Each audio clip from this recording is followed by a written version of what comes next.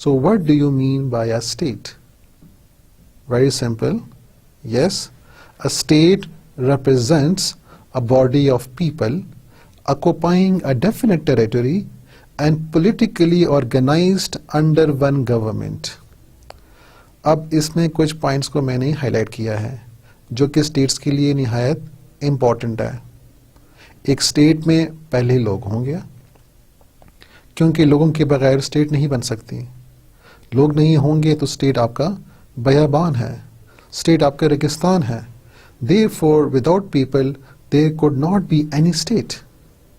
So a state has people. And then these people are living in a territory.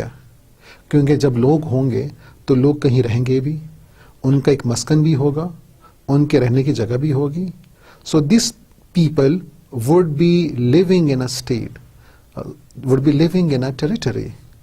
And these people will be organized politically under one government.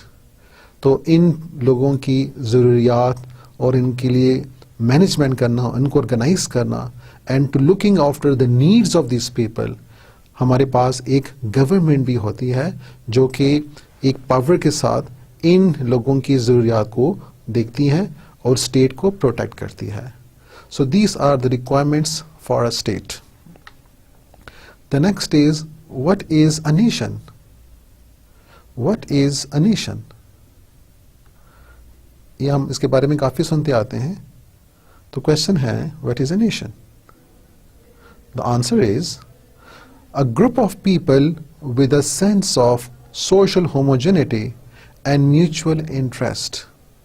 State میں جو لوگ ہوتے ہیں تو وہ جو لوگ ہیں اب ان میں کوئی سملیرٹی بھی ہوں گی, ان میں کچھ باتیں مشترک ہوں گی اور اس مشترکہ باتوں پہ لوگ اکٹھے ہوتے ہیں.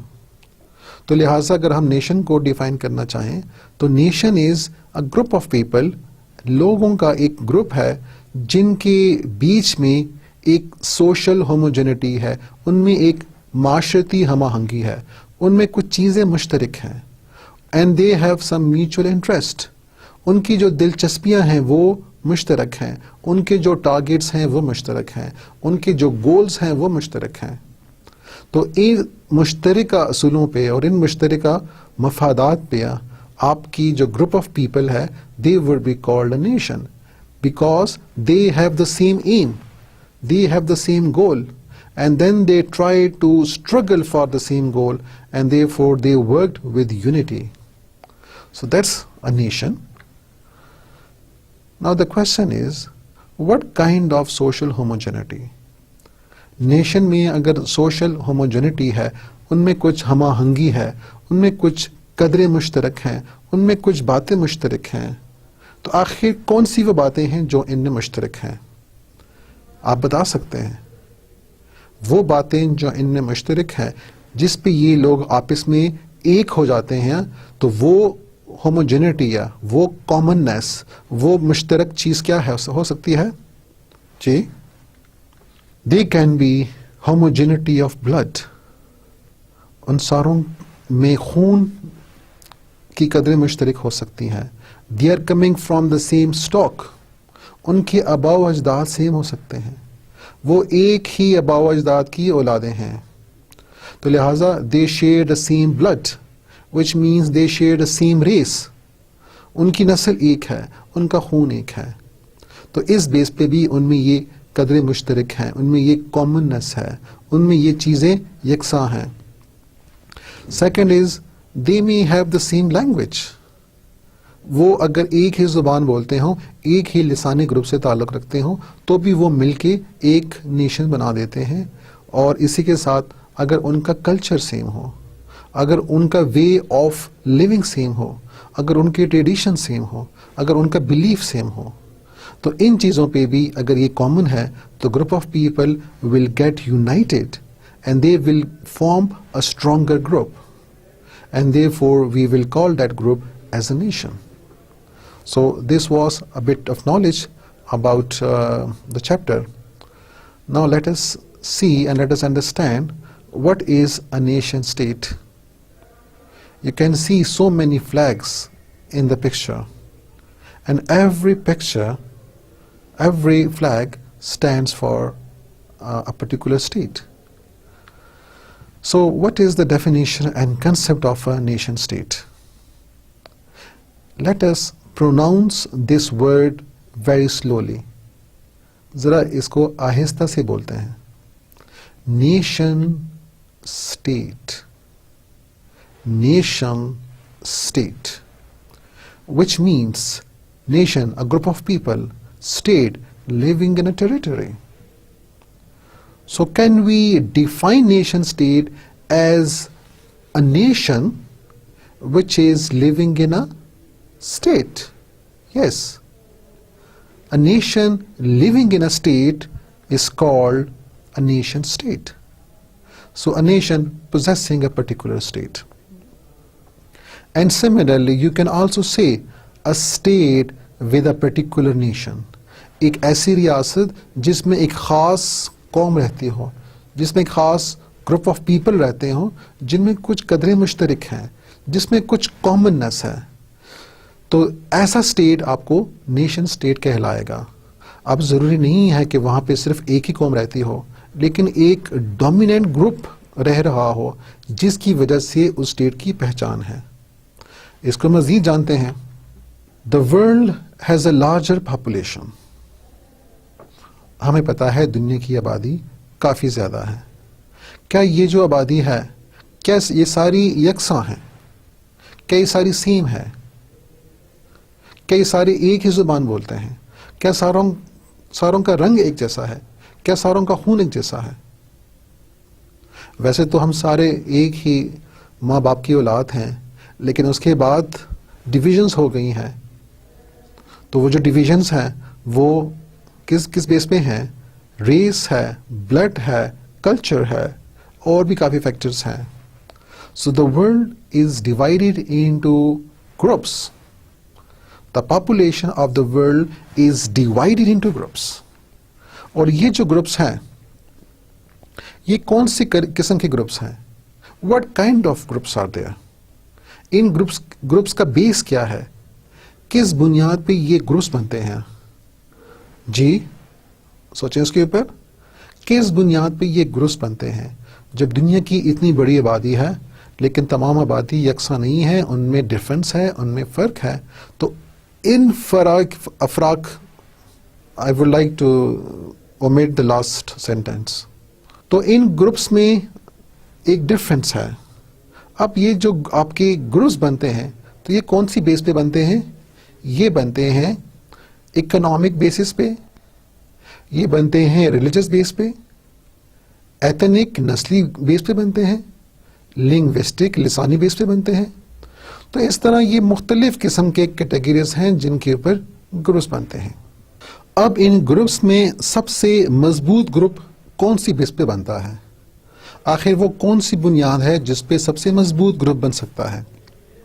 کیا وہ اکنامک بیس پہ بن سکتا ہے؟ کیا وہ ریلیجس پہ بن سکتا ہے؟ کیا وہ ایتھنک ہے؟ کیا وہ لنگوسٹک ہے؟ اور اس طرح کافی گروپس ہیں. تو عموماً ایتھنک اور لنگوسٹک گروپس زیادہ ڈومیننٹ ہے, زیادہ طاقتور ہے. Remember we are talking in terms of western concept. ہم مغرب کی جو سوچ ہے اس پہ بات کر رہے ہیں کہ ان کے مطابق جو سب سے اسٹرانگ گروپ بنتا ہے وہ ایتھنک اور لنگوسٹک بیسس پہ بنتا ہے.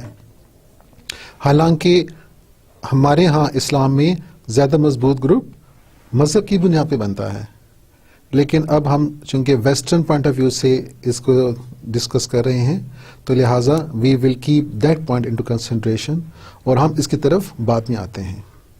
تو جو سب سے مضبوط گروپ بنتا ہے وہ ایتھنک اور لنگوسٹک بنیادوں پہ بنتا ہے, آپ کی نسل اور آپ کی لسانی بنیادوں پہ بنتا ہے.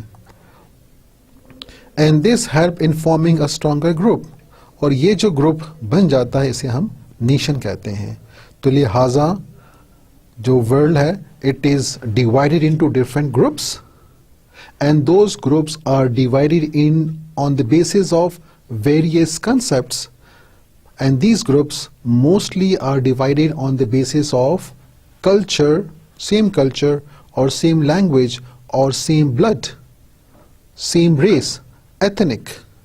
تو ان بنیادوں پہ جو گروپ بنتا ہے nation, and then that nation, that group which is formed on the basis of blood, culture or language, then this group always try to get a state. اس گروپ کا مقصد کیا ہے؟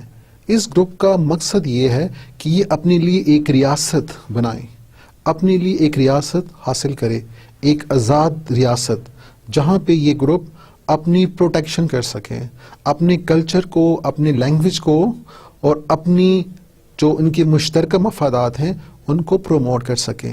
تو گروپ یہ جو نیشن بنا دیتی ہے, so that nation group tries to achieve a state. They like to get a state. جس طرح ہم انڈیویجول سطح پہ, انفرادی سطح پہ ہم چاہتے ہیں کہ ہمارا ایک گھر ہو اور ہم اس گھر کو حاصل کرنے کے لیے کوشش کرتے ہیں تاکہ وہاں پہ ہماری فیملی بنے. تو جو فیملی ہے, فیملی اپنے لیے ایک ہاؤس, ایک ہوم بنانے کی کوشش کرتی ہیں, یہ ان کا گول ہے. اسی طرح nation being a larger group of people try to get a state to protect themselves again just like a family. So a nation tries to get a state and therefore this will give us the system which is called nation state system, a system operating or working in such a way that the world is divided into nations and the nation aspiring for a state and the nation controlling a state under some principles. Now what is the Islamic concept? کیونکہ ہم نے جو concept پڑھا وہ تو from western point of view تھا. Remember Islamic point of view سے ذرا سا ڈفرینس ہے. ہمارے مذہب میں, اسلام میں, there is no difference of on between the humans on the basis of economics, linguistic, racial, ethnic اور جیوگرافیکل پریفرنسز. اسلام میں لوگوں کے بیچ میں کوئی تفریق نہیں ہے. ان کی اکنامک, ان کے معاشی بیسس پہ کوئی تفریق نہیں ہے, ان کی لسانی بنیادوں پہ کوئی تفریق نہیں ہے, ان کی نسل پہ کوئی تفریق نہیں ہے. سارے برابر ہیں جہاں کہیں پہ بھی ہوں. لیکن اگر ان کا ریلیجن سیم ہے, اگر وہ سارے مسلمان ہیں, تو یہ ایک آئیڈیالوجی, یہ ایک نظریہ کافی ہے ان تمام مسلمانوں کو ایک کرنے کے لیے. سو ان اسلام we share the common ideology which is the most stronger force, جو سب سے زیادہ stronger element ہے, جو سارے مسلمانوں کو ایک کر دیتا ہے, چاہے وہ کہاں پہ بھی ہوں, لیکن ان کو وہ ایک کر دیتا ہے, ان کو قوم نہیں بناتا. کیونکہ یہ جو قوم ہے, نیشن کا ورڈ ہے, یہ ویسٹرن ہے. اسلام میں جو ورڈ یوز ہوا ہے وہ یوز ہوا ہے امت کا. So all Muslims are one and they are called امہ. اینڈ دس مسلم امہ, جس کو آپ مسلم کمیونٹی بھی کہہ سکتے ہیں, تو they are form on the basis of religion only, that we are all Muslims and we believe in only one Allah and the holy prophet peace be upon him as the last prophet. تو یہ نظریہ اور یہ ideology ہمارے لیے کافی ہے ہمیں ایک امت بنانے کے لیے. اور جس طرح قرآن شریف میں بھی اللہ تعالیٰ فرماتے ہیں کہ all Muslims are brothers, انما المؤمنون اخوۃ, تمام مسلمان آپس میں بھائی ہیں, لہٰذا ان میں کوئی تفریق نہیں ہے زبان اور نسل کیا. یہاں پہ اقبال کے کچھ اشعار ہیں, میں اس کو پڑھنا چاہوں گا. منفیت ایک ہے اس قوم کی, نقصان بھی ایک ہی سب کا نبی, دین بھی ایمان بھی ایک, حرم پاک بھی اللہ بھی قرآن بھی ایک, کچھ بڑی بات تھی ہوتے جو مسلمان بھی ایک. سو اقبال فرماتے ہیں کہ اگر مسلمان ایک ہوتے تو بڑی بات ہوتی ہیں, کیونکہ ان میں اور کوئی ڈفرینس نہیں ہے. یہ جو سارے فرق ہیں, جو سارے اختلاف ہیں, یہ ہم نے خود بنائے ہیں. اسلامی مذہب میں, اسلام میں there is no difference of any creed, culture, language اور بلڈ. تمام مسلمان برابر ہیں کیونکہ اللہ ایک ہے, نبی ایک ہے, قرآن ایک ہے. But again in IR we are studying this chapter from Western point of view, therefore we will be discussing it from that point. And from that point I am again referring to a famous quote of Morgenthau. Morgenthau کہتے ہیں a nation needs a state. One nation, one state. ایک state میں صرف ایک ہی nation ہو سکتی ہے, حالانکہ زیادہ بھی ہو سکتی ہیں, لیکن ڈومیننٹ گروپ اس کا ایک ہی نیشن ہوتا ہے جو اس اسٹیٹ کو ریپرزینٹ کرتا ہے. امید ہے آپ نیشن اسٹیٹ کو سمجھ گئے ہوں گے. ہماری جدوجہد آزادی میں بھی اسی نیشن کا کنسیپٹ جناح نے یوز کیا. جناح نے نیشن کا کنسیپٹ برٹش کے لیے یوز کیا کیونکہ وہ برٹش کو کنونس کرنا چاہتے تھے, اور برٹش کو کنونس کرنے کے لیے صرف اتنی دلیل کافی تھی کہ مسلمان ایک نیشن ہے, بر صغیر کے مسلمان ایک نیشن ہے, وہ ہندوؤں کے ساتھ نیشن نہیں ہے. جس طرح ہندوز کہا کرتے یا کانگریس کہا کرتی کہ آل انڈینس آر ون نیشن, جس پہ مسلمانوں کو اختلاف تھا. اور جناح نے کہا کہ نہیں ہے, Muslims and Hindus are not one nation, Muslims are a different nation.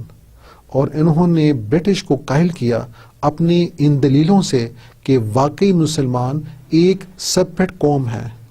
Remember, یہ قوم کا ورڈ صرف اور صرف ہمارے اکابرین نے, ہمارے لیڈران نے اس لیے یوز کیا کیونکہ وہ برٹش کو کنونس کرنا چاہتے تھے کہ مسلمان ایک قوم ہے. اس لیے ان کے نظریات کے مطابق, جو مغرب کے نظریات ہیں, ان کے مطابق مسلمانوں کا حق بنتا ہے کہ ان کو ایک الگ اسٹیٹ دیا جائے. لیکن from religious point of view وہ صحیح نہیں ہے. لیکن this is how we are convincing the British. جس طرح جناح نے کہا کہ we are a nation, which means مسلمان ایک نیشن ہے, with our distinctive culture and civilization, language and literature, art and architecture, names and nomenclature, sense of values and proportion. اور اس طرح کافی انہیں ڈفرنس دیے ہیں. تو یہ ڈفرنس وہ دے رہے ہیں مسلمان اور ہندوؤں میں, وہ جو فرق ہے ان کو نمایاں کرنے کے لیے کہ ہمارا کلچر مختلف ہے ان سے, ہماری سویلائزیشن مختلف ہے, ہماری لینگویج ڈفرینٹ ہے, ہم اردو بولتے ہیں وہ ہندی بولتے ہیں, ہمارا لٹریچر ڈفرینٹ ہے, ہمارے لاز ڈفرینٹ ہے, ہمارا آرٹ ڈفرینٹ ہے, ہم پول بناتے ہیں وہ مجسمے بناتے ہیں, ہم ڈیزائننگ کرتے ہیں وہ کچھ اور بناتے ہیں, آرکیٹیکچر ہمارا فن تعمیر ڈفرینٹ ہے, ہمارے نام ڈفرینٹ ہے, ہمارے نام کا اسٹائل ڈفرینٹ ہے, ہمارے ویلیوز, ہمارے کلچرز ڈفرینٹ ہیں, ہمارے لاز ڈفرینٹ ہیں. وی فالو شریعت, وی ہیو محمدن لا. ان کے اپنے لاز ہیں, ان کے ویڈاس ہیں, ان کے اپنے کوڈز ہیں, ان میں تفریق ہے. ہم سارے ایک ہیں, we are believe in equality. ہمارے کیلنڈر ڈفرینٹ ہے, ہماری ہسٹری ڈفرینٹ ہے, ہمارے سوچنے کے طریقے ڈفرینٹ ہیں. تو اگر دو قوموں میں اتنے ڈفرینسز ہیں, اگر دو گروپس میں اتنا ڈفرینس ہے, this means Muslims are a different nation, and therefore according to Morgenthau they need a state. اور اسی دلیل سے کنونس ہو گیا the British accepted that yes, really the Muslims are a separate nation and they should be given a separate homeland. So the concept of nation state system was able to liberate and give independence to many people, to many nations, and Pakistan is one of them. Let's define nation state system with reference to some authors and with some reference. A system in which state deriving its strength from linguistic or ethnic affinity and possessing a territory governed by a sovereign. Nation state system ایک ایسا system ہے جس میں جو لوگ رہ رہے ہیں ایک ٹیریٹری میں, ایک علاقے میں, اور وہ جو لوگ ہیں, وہ جو گروپ ہے, وہ اپنی طاقت, اپنی توانائی حاصل کر رہا ہے لنگوسٹک اور ایتھنک ایفینٹی سے، نسلی اور لسانی بنیادوں پہ وہ اپنی قوت حاصل کر رہا ہے. اس بیس پہ وہ لوگ ایک اسٹیٹ میں رہ رہے ہیں، اور جہاں پہ ایک سوورن بھی ہے، جہاں پہ ایک اقتدار اعلیٰ بھی ہے جو ان کی ضروریات کو پوری کر رہا ہے، اور جس کے پاس سپریم پاور ہے. So this would be called a state system. Second, a nation state is a political entity, a sovereign state, that governs a cultural entity by successfully serving all its citizens. Which means کہ ایک nation state میں ایک group of people رہ رہے ہیں. Again it's a cultural entity. ایک nation ہے جس میں کچھ قدرے مشترک ہیں، اور ایک پولیٹیکل اینٹائٹی، ایک اقتدار اعلیٰ، ایک پاور ان کو گورن کر رہی ہے، ان پہ حکومت چلا رہی ہے. لیکن وہ جو حکومت ہے وہ صرف اس نیشن اسٹیٹ کے مفادات کو نہیں دیکھ رہی، بلکہ اس کے علاوہ جو باقی بھی وہاں پہ ڈفرینٹ گروپس رہ رہے ہیں، جو وہاں پہ باقی اسمال گروپس رہتے ہیں، ایتھنک اور لنگوسٹک گروپس، تو ان کی بھی سرونگ کر رہی ہے، ان کی بھی خدمت کر رہی ہے، نہ کہ صرف ایک نیشن کے لیے وہ ہے. تو لہٰذا اس کا مطلب یہ ہوا کہ نیشن اسٹیٹ سسٹم میں باقی گروپس کے حقوق کا بھی تحفظ کیا جاتا ہے، اور وہ وہاں پہ محفوظ ہیں، اور ان کی سروس ہوتی ہے despite that they are not the larger nation and they form the minority, but still in a nation state system in which there is a larger group, but the government, the sovereign works and protects all the people.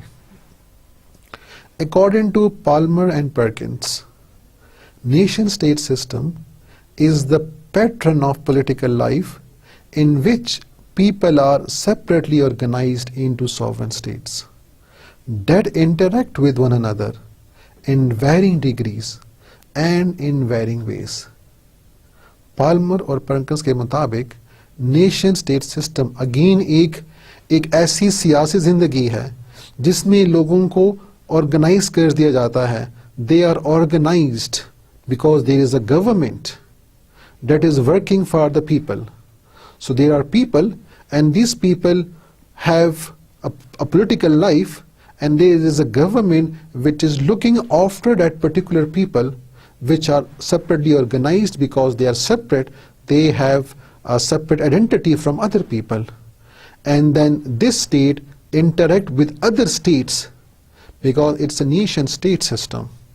So then these countries or the states are in relation with other nation state in which there is another dominant group, اور پھر یہ group ان group کے ساتھ ایک interaction رکھتا ہے اور ایک روابط رکھتا ہے. According to Merriam-Webster dictionary, it's a form of political organization in which a group of people who share the same history, tradition, or language live in a particular area under one government. Again, it's a very comprehensive definition.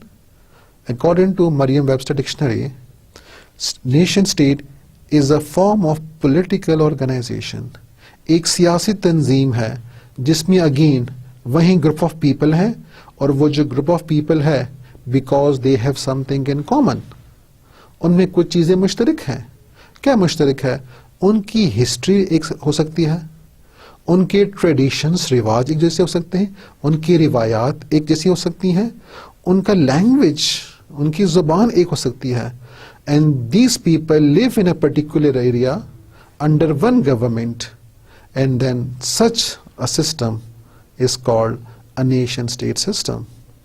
Because again, if we conclude and if we can just say in a simpler term, تو nation state system میں ایک ایسا system of states ہیں، ایک ایسے system ہے جس میں مختلف states ہیں. ہر ایک state میں ایک nation dominant ہے، ایک ایسا group dominant ہے جن میں آپس میں کچھ قدرے مشترک ہیں، ہسٹری کی بیس پہ، لینگویج کی بیس پہ، بلڈ کی بیس پہ، لینگویج کی بیس پہ. And that nation works under government, forms a state system, forms a nation state, and then the set of such systems makes a nation state system. Hope you have understand the definition and the concept of nation state system. Next, we move towards the origin of nation state system. آخر اس کا وجود کیسے آیا؟ Nation state system کیسے اس کی شروعات ہے، کیسی اس کی سٹارٹنگ ہے، اور کیسے اس کی ڈیولپمنٹ وقت کے ساتھ ساتھ ہوئی ہے. ریممبر، نیشن اسٹیٹ سسٹم کو ٹریس کیا جاتا ہے دا ایئر 1648.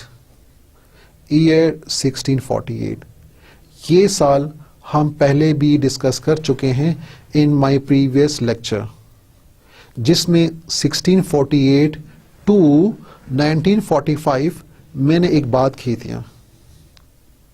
کیا آپ اس بات کو یاد کر سکتے ہیں کہ 1648 سے 1945 تک کچھ ہوا ہے؟ وہ کیا ہوا ہے؟ The world was a multipolar. It was a multipolar system. ایک ایسا ڈیوریشن ہے جس میں دنیا میں کافی پاورز ایگزسٹ کرتے رہے ہیں، لیکن آفٹر ورلڈ وار 2 یہ جو بہت سے پاورز ہیں جو کہ یورپین پاورز دیا، یہ پھر ختم ہو گئے یا ان کی پاورز کم ہو گئی، اور 45 کے بعد we have the bipolar system جو کہ کچھ عرصے تک چلتا رہا، اور اس کے بعد again there is a change in the bipolar world as well, جس کو ہم بعد میں ڈسکس کریں گے. سو 1648 سے نیشن اسٹیٹ سسٹم کی ابتدا ہوتی ہے، یہاں سے اس کی شروعات ہوتی ہے. آخر کیا ہوا 1648 میں؟ کیوں یہ اتنا اہم ہے؟ اس کے لیے ہمیں سمجھنا ہوگا پیس آف ویسٹ فیلیا، جس کا دوسرا نام ٹریٹی آف ویسٹ فیلیا بھی ہے. پیس آف ویسٹ فیلیا، یہ معاہدہ یا یہ جو ٹریٹی ہے، امن کا معاہدہ ہے، جو کہ ویسٹ فیلیا جرمنی میں ایک مقام ہے جس کا نام ویسٹ فیلیا ہے، وہاں پہ یہ معاہدہ سائن کیا گیا، وہاں پہ اس کو ڈسکس کیا گیا، وہاں سے یہ ٹریٹی وجود میں آئی، اور ایئر ہے 1648 جس میں یہ ٹریٹی سائن ہوئی، اور اسی کے سائن کے ساتھ نیشن اسٹیٹ سسٹم وجود میں آئے. یہ جو معاہدہ ہے ٹریٹی آف ویسٹ فیلیا یا پیس آف ویسٹ فیلیا، دس ٹریٹی اور پیس ہیپنڈ آفٹر 30 ایئر وار. 30 سال تک یورپ میں جنگ ہوئی ہے، اور یہ جو 30 سال لمبی جنگ ہے جس کی وجہ سے یورپ میں کافی شورش رہا اور کافی نقصان ہوا اور کافی خون خرابہ ہوا، ان 30 سالوں کے بعد ٹریٹی آف ویسٹ فیلیا سائن کی گئی. آخر یہ جنگیں کیوں ہوئی ہیں اور آخر اتنی لمبی کیوں ہوئی؟ اسی لیے کہ اس میں یورپ کے بہت سے کنٹریز انوالو تھے، اس میں بہت سے پرنسز انوالو تھے، کافی بڑے ایریا پہ یہ جنگیں لڑی گئی، اور ان کا جو ریزن ہے کہ why these wars were fought, why we have 30 years war, because firstly there were rivalries between different dynasties. جو different dynasties ہیں تو they were struggling for power. وہ طاقت کے حصول کے لیے جو مختلف شاہی خاندان تھے، وہ اپنی طاقت کو بڑھانے کے لیے وہ کافی ایک ایمبیشنس پالیسی انہوں نے اپنائے ہوئے تھے. They wanted to cover more land, they want to occupy more land, and therefore they would ultimately be in conflict with another state. So there was rivalry between princes. شہزادوں کے اور Kings کے آپس میں جو اختلافات تھے، اور پھر ان کی یہ خواہش کے بھی زیادہ ایریا کو کنٹرول کر سکیں، زیادہ علاقے کو فتح کر سکیں، ان کی حکومت بڑے ایریا پہ ہو، اسی لیے اور اپنے لوگوں کو مزید اپنی آئیڈیالوجی ان کے اوپر نافذ کرنے کے لیے الٹیمیٹلی ریزسٹنس ہوا جس کی وجہ سے یہ جنگیں شروع ہوئیں. یہ جنگیں فرانس، اسپین اور جرمنی میں موسٹلی ان علاقوں میں لڑی گئیں. اسی کے ساتھ جو دوسرا بڑا مین ریزن تھا، so it was the struggle between Catholics and Protestants. Catholics and Protestants. آخر کیتھولکس اور پروٹیسٹنٹس کون ہے؟ کیتھولک قدیم مکتبہ فکر ہے عیسائیوں کا. It is the older school of thought. اور ان میں اس وقت کے زمانے میں جو چرچ ہوا کرتا، especially the church in the Roman empire, جن کا سربراہ پوپ کہلاتا، تو the pope was all in all. Church کے پاس کافی پاورز تھیں اور وہ رسپانسبل تھا for religious duties and beliefs. So the church would control all these people and their beliefs, and they will not allow anything which is against the teaching of church. اگر کہیں پہ بھی ان کے علم میں یہ بات آتی کہ کہیں پہ کوئی بات یا کوئی فلسفی چرچ کی ٹیچنگز کے خلاف ہے، تو وہ ان بندوں کو اور ان افراد کو کافی سخت سزائیں دیتے ہیں، ان کو آگ میں جلا دیتے ہیں. سو چرچ کے مظالم کافی زیادہ ہو گئے تھے اور اسی لیے چرچ اپنی مفادات کا بھی تحفظ کر رہا تھا. ان چرچ کی مظالم سے بچنے کے لیے کچھ لوگوں نے یہ فیل کیا کہ چرچ میں کچھ ریفارمیشنز ہونی چاہیے. اسی ریفارمیشنز، اسی اصلاحات کو انٹروڈیوس کرنے کے لیے جو گروپ بنا اسے کہتے ہیں Protestants. So the Protestants were struggling to bring reforms in the Catholic church, تاکہ ان کی یہ جو پاورز ہیں ان کو کم کیا جائے اور ان کے جو غلط اقدامات ہیں اور جو غلط فیصلے ہیں ان کو ختم کیا جائے، تاکہ دنیا میں انڈیویجول آزادی ہو اور ساتھ میں جو چیزیں صحیح ہیں تو ان کو صحیح طریقے سے فالو کیا جائے. So there was a war between Catholics and the Protestants, and these Protestants and Catholics were fighting in different areas and in different regions which were spreading over the whole Europe. جس کی وجہ سے یہ جنگیں کافی علاقے میں پھیل گئیں اور ان کا عرصہ بھی کافی زیادہ ہوا. یہ کچھ امیجز ہیں about the 30 years war, and you can see that the images basically depict کہ کافی ہولناک تباہی ان وار کی وجہ سے آئی ہے اور کافی terrible, very dangerous war they were. Now the question is that did states existed before 1648? کیا states 1648 سے پہلے وجود میں نہ تھے؟ اب یہ بڑا انٹرسٹنگ کویشچن ہے کہ بھئی ایک علاقہ بھی ہے، اس میں ایک پاورفل گروپ بھی موجود ہے، ایک نیشن بھی موجود ہے، وہاں پہ گورنمنٹ بھی موجود ہے، تو کیا اس کو نیشن سٹیٹ نہیں کہا جا سکتا؟ کیا 1648 سے پہلے نیشن سٹیٹ وجود میں نہیں تھے؟ تو سٹیٹ تھیوری کی روح سے according to what constitute a state, ایک اسٹیٹ کے لیے لازمی شرط یہ ہے کہ وہاں پہ اقتدار اعلیٰ موجود ہو، کہ وہاں پہ ایک سپریم پاور موجود ہو. ٹھیک ہے 1648 سے پہلے اسٹیٹس تو آپ نہیں کہہ سکتے، آپ یہ کہہ دیں کہ علاقے موجود تھے جہاں پہ there was a dominant group, there was a government, but they were not to be called a state. State کی ڈیفینیشن سے وہ اسٹیٹ نہیں تھا، اسی لیے کہ ان میں اقتدار اعلیٰ کا فقدان تھا. There was no sovereignty in two states. آخر سوورینٹی کیوں نہیں تھی؟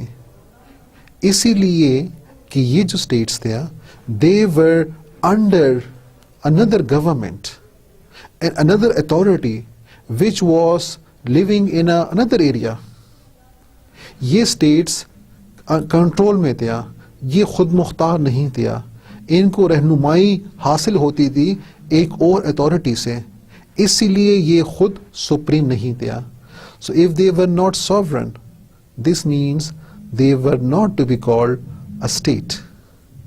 آخر یہ authority کہاں پہ تھا؟ This authority was in the Roman Empire.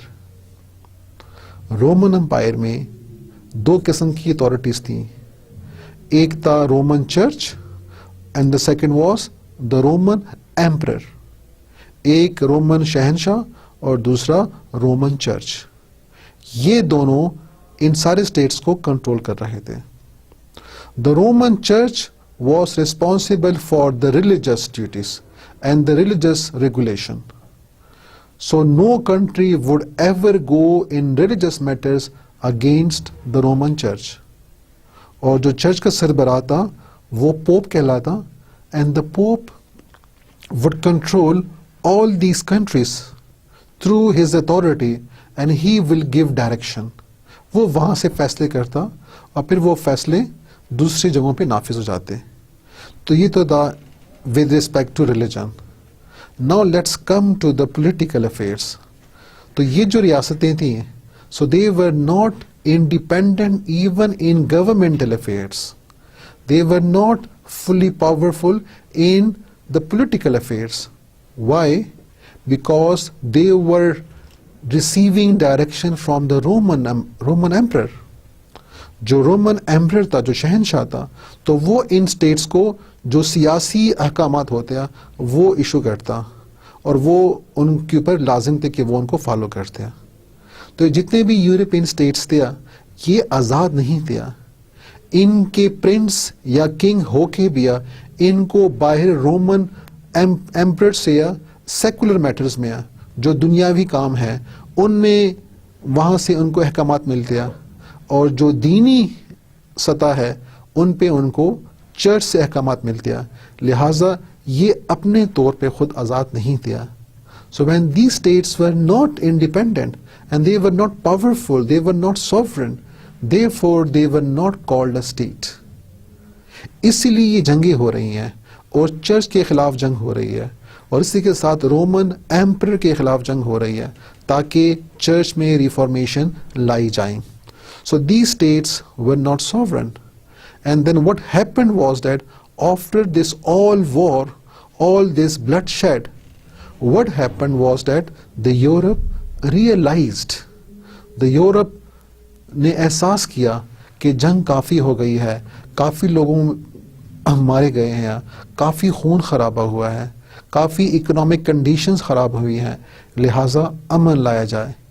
اسی لیے Roman empire and the Roman church اب دونوں اتنے ویک ہو چکے تھے اور اتنی خون خرابے ہو چکے تھے کہ اب یہ احساس ہوا کہ امن قائم کیا جائے. اور اسی امن میں جو باتیں ڈسکس ہوئی اس میں Roman emperor and the Roman church powers were finished, their powers were ended. ان کی پاورز کو ختم کر دیا گیا.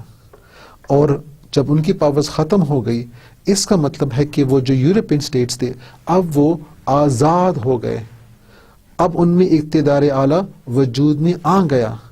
جو ان کے کنگ تھے یا پرنس تھے اب ان کے پاس وہ ساری پاورز آ گئی ہیں جو پہلے ان کے پاس نہیں تھی, کیونکہ پہلے ان کو ایمپرر سے اور چرچ سے ہدایت ملتی ہیں. اب ان کی پاورز ختم ہو گئی ہیں. اب جو پرنس ہے اور جو کنگ ہے وہ اپنی پاور کو آسانی کے ساتھ جس طرح مرضی چاہے یوز کر سکتا ہے. اس لیے اب یہ یورپین اسٹیٹس سوورن بن گئے ہیں. This treaty was signed in Germany between France, Holy Roman Empire, Spain and Dutch. England was not a part of this war. England کی جیوگرافیکل لوکیشن ذرا سی ڈفرینٹ ہے اور ایک جزیرہ بھی ہے تو بیچ میں ایک پانی کا حصہ بھی ہے, اس لیے وہ ان شورشوں سے آزاد رہا. لیکن آفٹر دا وار انگلینڈ بھی as a nation state system ابھر کے سامنے آ گیا. تصویر میں آپ ایک امیج دیکھ سکتے ہیں جس طرح ہولی رومن ایمپرر ہوا کرتا, تو ایسا ہی was the getup was like this.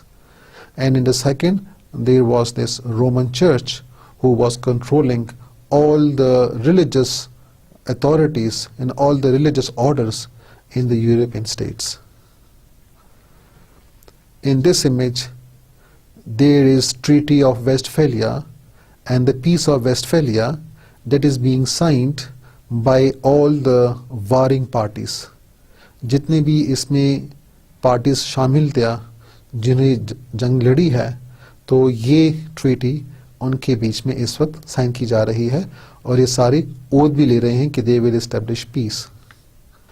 So this 30 years war ended the authority of Pope and Roman Emperor over the states in Europe. جس طرح میں نے پہلے وضاحت کر چکا ہوں کہ authority of Pope and Roman Emperor was finished. It was ended. And therefore independent and sovereign states emerged after 1648. So after 1648, we saw that many nation states emerged from the Treaty of Westphalia. جن میں کچھ states England ہے، France, Germany, Spain, Switzerland, Holland اور کافی زیادہ اس کے علاوہ. So they appeared as state system. They appeared as nation state because now they were sovereign. Their powers are not under the control of some other authority. There is a map in which you can see the states. You can see France, you can see Germany, England is on one side, then you have Switzerland, you have Austria, you have Italy, and these were the states, and Holland as well. So these were the states that appeared as nation state. What are the achievements of Westphalia peace? Westphalia is a very important event. It has far-reaching effects. What is the importance of Westphalia? Number one, recognition of sovereignty of each state. ہر ایک state میں sovereignty established ہو گیا، اور ہر ایک state میں ایک supreme power وجود میں آ گئی جو کہ کنگ یا پرنس کے پاس چلا گیا. No state must interfere in the affairs of another state. ایک اسٹیٹ دوسرے کے انٹرنل افیئرس میں، اس کے اندرونی معاملات میں مداخلت نہیں کرے گا. ویسٹ فیلیا میں یہ بات بھی تسلیم کی گئی. The king has the full right to rule his territory without any interference and can determine his own religion.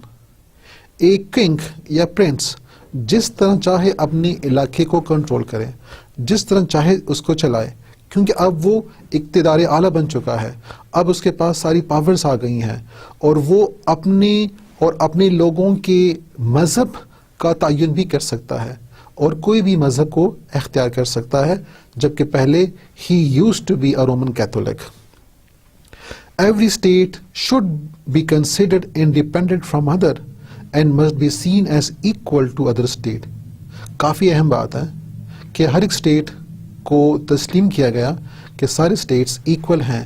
So they are equal, they have legal equality, and there is no difference between larger or smaller. So all the states would be treated as legally equal. It ended the power of the Pope. It also ended the feudalism.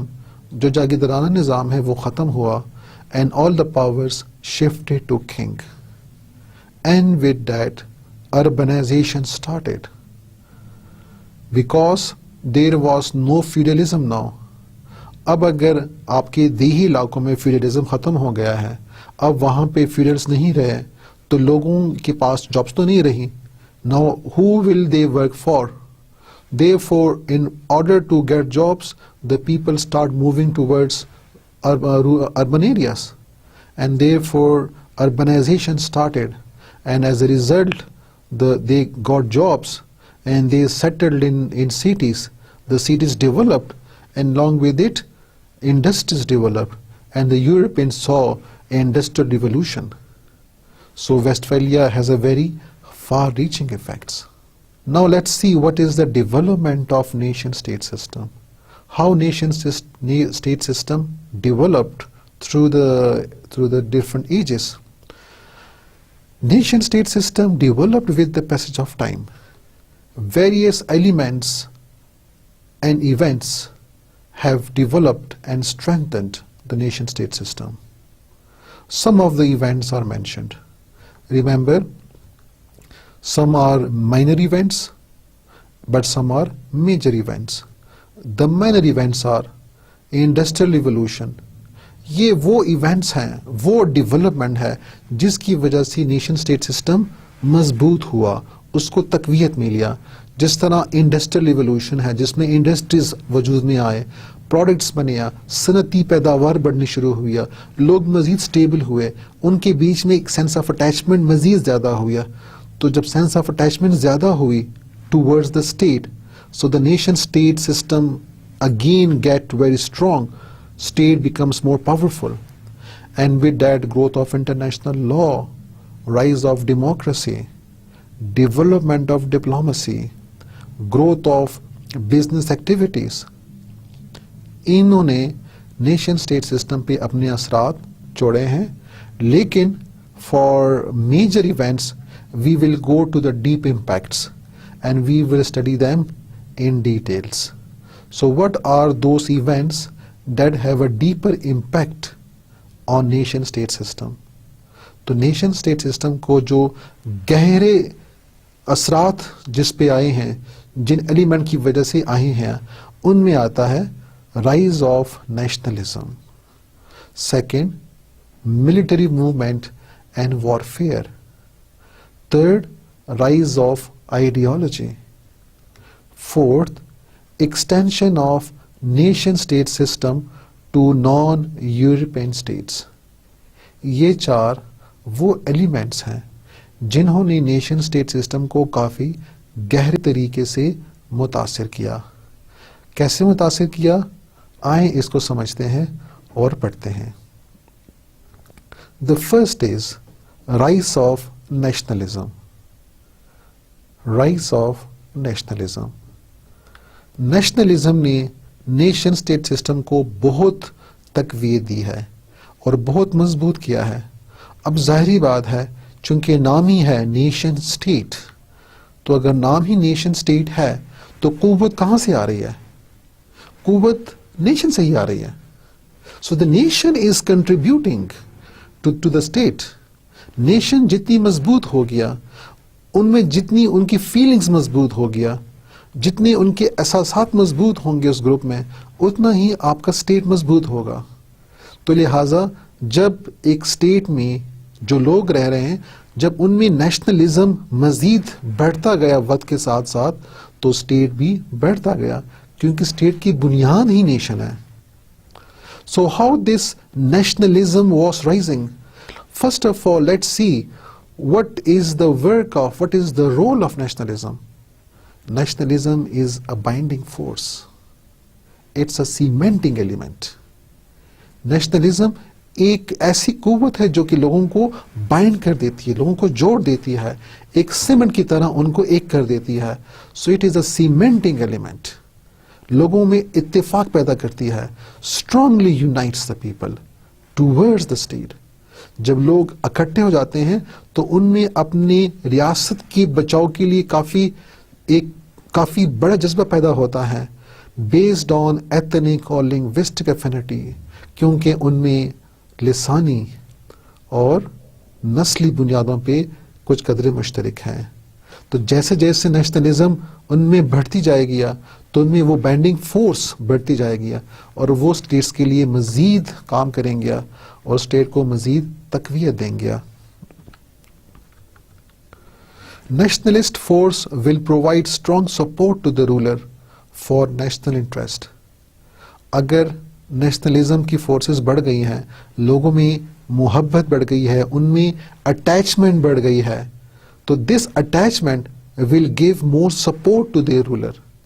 The ruler would get very strong because جو roller ہے, جو king ہے, جو head of the state ہے, جو leader ہے, جب عوام ان کے ساتھ تعاون کریں گے اور ان کو اپنی فلی سپورٹ دیں گے, so ultimately it will make the ruler strong.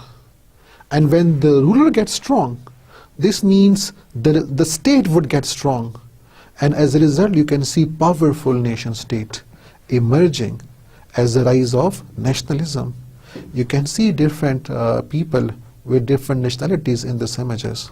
Countries with multi-ethnic and linguistic groups suffered freedom movement.